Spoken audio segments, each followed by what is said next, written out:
Justin Hartley stars as Kevin Pearson in This Is Us, which wrapped up its fourth season earlier this year. I'm Kevin Jacobsen of Gold Derby, here with Justin, and we can start by just going back to the prep for season 4. It started with an episode centered on strangers, oddly enough, and Kevin is at an interesting point. He's just broken up with Zoe. How much did you know just about where Kevin was going heading into this fourth season? Well, we get a sort of a download from Dan whenever we want it, and typically before a season will start, he'll kind of tell us, where our characters are going. So I had an idea that Kevin was going to get involved in some pretty heavy, deep stuff. I wasn't sure about. I don't think I was sure about the pregnancy. I don't think that I was told that at the beginning of the season. But the whole, I knew we were going to do the episodes where it was like, Hell of a Week Part 1, 2, and 3, where the first one was about, I think it was Randall, then Kevin, then Kate, or maybe it was the other way around. But I kind of knew that there was going to be this sort of thing happening with his career. There was going to be this sort of this idea that he wanted to, become a man and like be an adult for once, and start a family. And then also that he was going to go back and kind of reconnect with his past a little bit and his past love in Sophie. And there was going to be a tragedy there. So I knew he had a lot coming up, but I don't think I knew quite what the finale was going to be. That was pretty intense. Yeah. Very, very much so. We'll definitely get to that. But this season, you get to spend some time kind of away from the Pearson family, the big three. You get to share some screen time with Griffin Dunn and Jennifer Morrison. Can you talk about working with the two of them in particular, and also just the role they fill in Kevin's life? Well, I thought it was interesting the way that whole thing was set up, because you have the idea that this family member that you've heard about, but you've only heard about him because you have a dead uncle, is in fact alive. And when we find him, he's like a lost soul. Kevin kind of, I think, relates to that in a way, because he's also a lost soul at the time. And then we meet this other woman who is, not too pleasant when we first meet her, but then you realize why. And it's because she's kind of a lost soul, and she's in a place in her life that is kind of falling apart, and she doesn't know what to do with her son, and she's suffering from addiction. And so you have these three people that are like these three outcasts kind of that are finding strength in one another for those reasons. So I think they each helped the other get to where they wanted to be, and maybe where they thought they would never be. I think Uncle Nicky, when Kevin met him, was just resigned to the fact that he was this kind of crazy old recluse guy that kind of like, didn't want to be around other people and was ashamed of himself. And then you find out that he was afraid that he would hurt other people if he was around them. So he had this view of himself that I think Kevin helped him, reconcile and realize that maybe he was wrong about himself. And then, working with Jennifer was great too. She's a riot. She's hilarious, and what a talented actress, but also her character was kind of going through the same thing. So you find, misery loves company, they say. And then I think the two of them together helped Kevin, and it was a beautiful story. It was fun to hang out with those guys. Yeah, and you all have such great chemistry together, like this little motley crew. And well, you alluded to this earlier, your big focus episode is A Hell of a Week Part 2, where we see Kevin really grappling with relationships and his marriage to Sophie in the past, and then later helping Sophie through the loss of her mother. And we see him admit that he wishes that he had another crack at making things work with Sophie. And I'm wondering just how much you've thought about what has gotten Kevin to this point, and whether Sophie will always be that one that got away, that will just always haunt him, and whether he can truly move on from that. Yeah, that's a tough one. I think all of those things are true. I think the truth is she is the one that got away twice, and he messed it up both times. And the hope is, I think that she's not that person for the rest of his life that got away, and that he will meet someone that is extraordinary, and that he falls in love. And obviously, you know, Sophie's forgiven him as best she can, and they both moved on, and they have a really special relationship and a special bond. And there'll always be that guilt there, though. But I think I think the fear is just that no matter what happens good in his life, he's always going to have that love that got away. So we will see. You know, maybe he'll meet someone that is that he falls even deeper in love with, or maybe Sophie will come back, or they'll find their paths will cross again. And sometimes third time's a charm, right? Yeah. Yeah. So we'll see. We'll see what happens with him. I know that he's a completely different person now than he was when he messed things up with Sophie both times. There's no chance of that happening again, I would say, with this cat. I think he's fully evolved and changed, and realizes who he is, and is comfortable in his own skin. And I hope he forgives himself too. It's a sad story. It's a sad story when the man is sitting there kneeling down saying, "I wish I had another crack at it," because he knows that he would be able to do a better job, and that he could make her happy, and they could be happy together, and he could get what he wants and give her what she wants, and have a beautiful family and everything they ever wanted. Just unfortunate that he met her when he did, I guess. Yeah, absolutely. And you directed your first episode of This Is Us this past year, which was the very next episode, A Hell of a Week Part 3, which was centered on Kate in the past, dealing with her terrible boyfriend, Mark, and then in the present, also dealing with motherhood and her relationship with Rebecca. Tell me about just what gave you the itch to direct and to have it be for that episode in particular. You know, for me, it was, I've always wanted to get back in the directing chair, and I just haven't really had the opportunity, whether it be because of my schedule or whether it be because no one wanted to hire me. And I just looked at this as an opportunity to, boy, I mean, talk about an amazing show that is extremely well written. I think it's the best written show on television. And then you have the actors that are, I think, the best on TV. And I'm biased, of course, but I think they're the best on TV. And then you have the crew that's amazing, and all the help that I knew I would get if I needed. And so to me, it was just sort of like the perfect opportunity to get back in there. And Dan was nice enough and generous enough to allow me to trust me with an episode. So I'd love to do it again too. I'd love to do a few of them. You know, it's fun working with these actors and just seeing. Look, I mean, you're seeing all of these wonderful performances around you, and this wonderful crew, and the way the show is written, it's beautiful.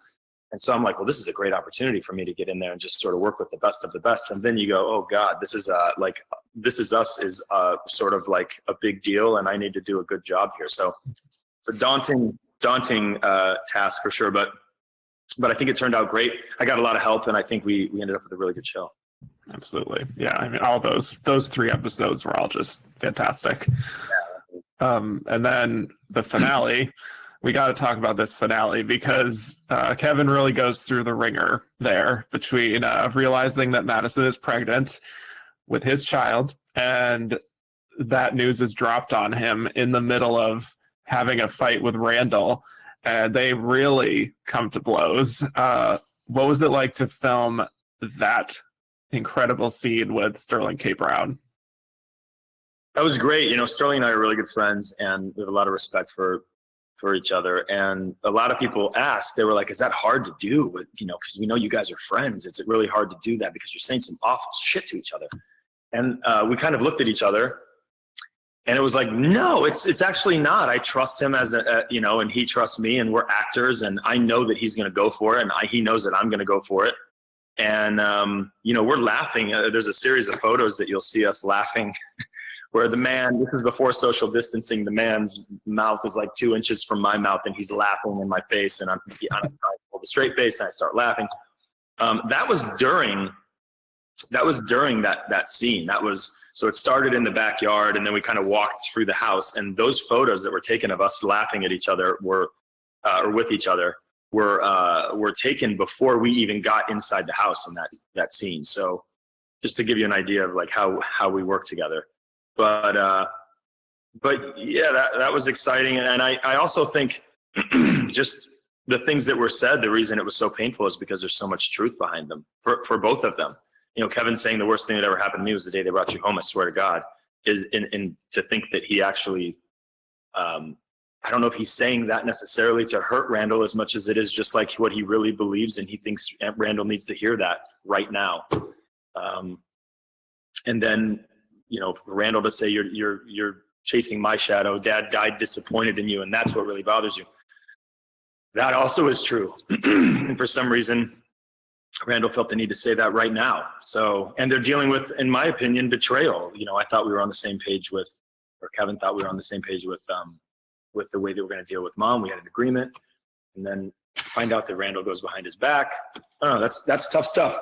Then to come in the house and find out that this woman that you had a one-night stand with is pregnant, and then to find out that it's twins, is that's a lot to deal with, right? You have someone that's really important in your life exiting your life, it could be for good, and then you have this news that you're going to have 2 new children in your life, and this woman that you had a one-night stand with in your life for the rest of your life. So you have an exit and you have an entrance. It's an interesting place to find yourself.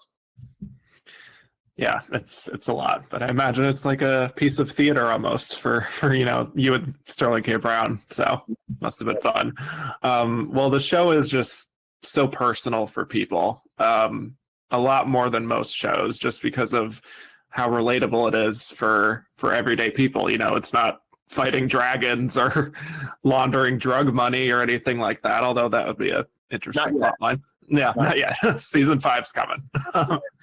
But it really is such a down-to-earth show. And with season 4 in particular for you, was there anything different that you got from the fan response and just what the fans were responding to really with this season? Yeah, I think it turned a little bit into perspective a little bit more than they had before. And I think that has to do with the way Kevin is approaching life compared to the way he used to. I think, you know, before he was kind of adrift a little bit, and always searching and not comfortable in his own skin and very insecure and questioning himself, and just, you know, he didn't know where he was supposed to be. He's doing things for other people and doing things that people say, this is what you're supposed to be, so he would be that. And now I think he just took control of his life, and he said, this is what I want to do, and this is how I'm going to do it. And like it or lump it. And I mean, he's still a lover. He still loves people, and he cares about people.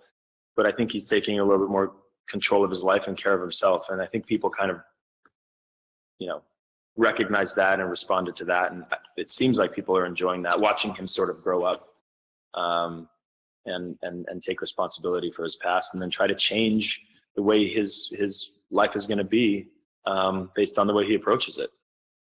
Yeah, definitely. Well, since we are an awards website here at Gold Derby, we should definitely talk about this.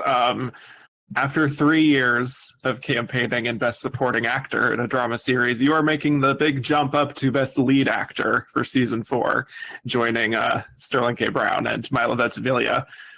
Can you explain what went into that decision? I just did that over my phone, and my thumb hit the wrong button, and it was too late to reset. No, there you go. I don't know. I'm not the big strategy guy when it comes to that. I have people that are pay a lot of money to kind of handle the strategy of that, and I think the idea behind it was just, you know, I don't think the Kevin character is a supporting actor. I think he's one of the lead actors on a show that is a true ensemble, and that's sort of what I've always thought. And then particularly this last season, I think he did a lot. I think there's a lot of stuff going on with Kevin. So it was kind of just as simple as that, really. Just being honest and saying, well, you know, what are we doing? What are we doing? Are we trying to get something? Or are we actually, like, what's happening? He's one of the lead actors on an ensemble show. So that's pretty much what that was. No, yeah, that makes a lot of sense, especially for this fourth season, it feels like you did have even more prominence. That, yeah, it makes sense. But speaking of awards, you were nominated 2 years in a row at the Critics' Choice Awards for your work. You also won the SAG Ensemble Award 2 years in a row with your cast. Can you just talk about getting that kind of recognition from critics and then your fellow actors in the Screen Actors Guild, and I guess how you kind of compartmentalize that as an actor? Wow, yeah, no, that's something that I had never thought of until we got nominated, and then even when we got nominated for the SAG Awards, especially the first one. Well, and that's not true. The second one, equally shocked that we won. I just never thought about winning. It was just about, wow, this is amazing to get nominated. The show's really good, and then to win is like it's kind of an out of body surreal experience. You go up there and then you realize what it is. It's your crew, it's your actors, it's your people that you admire and that you've looked up to for years and years and years voting on these things. So that was pretty cool, and then we enjoyed the rest of the night, and then we got back to work. As far as the Critics' Choice, I got to tell you, I'm going to have to move because I have 2 spaces for those awards, and they're both empty, and I'm just going to have to sell the house, man. You know, because I'm not.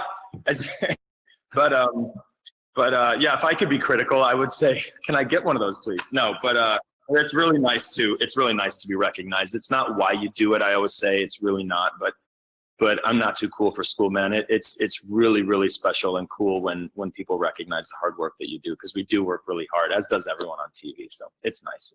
Yeah. Well, as we wrap up here, anything at all that you know about season 5 that you feel like you can at least be allowed to tease for us right now? Yeah, gosh, I feel like season 5 is going to pick up shortly after, or maybe immediately after the finale, at least for the current storyline. And all those things that we teased, you know, or not, all those things that happen. Look, Kevin's going to have to deal with his pregnancy, being a dad, twins, his relationship with Madison, which God only knows what that is. He's going to have to deal with work. He's going to have to deal with Randall. What is that going to look like? I mean, are they going to get back on the right track, or is this just like a total estrangement, like throw in the towel and we're done here? Gosh, Rebecca is it seems like she's degenerate, you know, kind of going down in a quick way, maybe. So hopefully, he's got the thing with Randall where Randall's convinced that she needs to do this clinical trial, and Kevin is convinced that it's taking time away from, you know, all they have left. It seems like Toby and Kate are expanding their family. Everyone's got new stuff coming on. We got new characters coming on, obviously with the kids and all that. So it's going to be an interesting season. It'll be fun. Yes, very intrigued. And for those of you watching, hit like and subscribe for more interviews just like this, and head to goldderby.com to start making your Emmy predictions. Justin, thank you so much for talking to us today. It was great chatting with you. Thank you, brother. Always good to talk to you.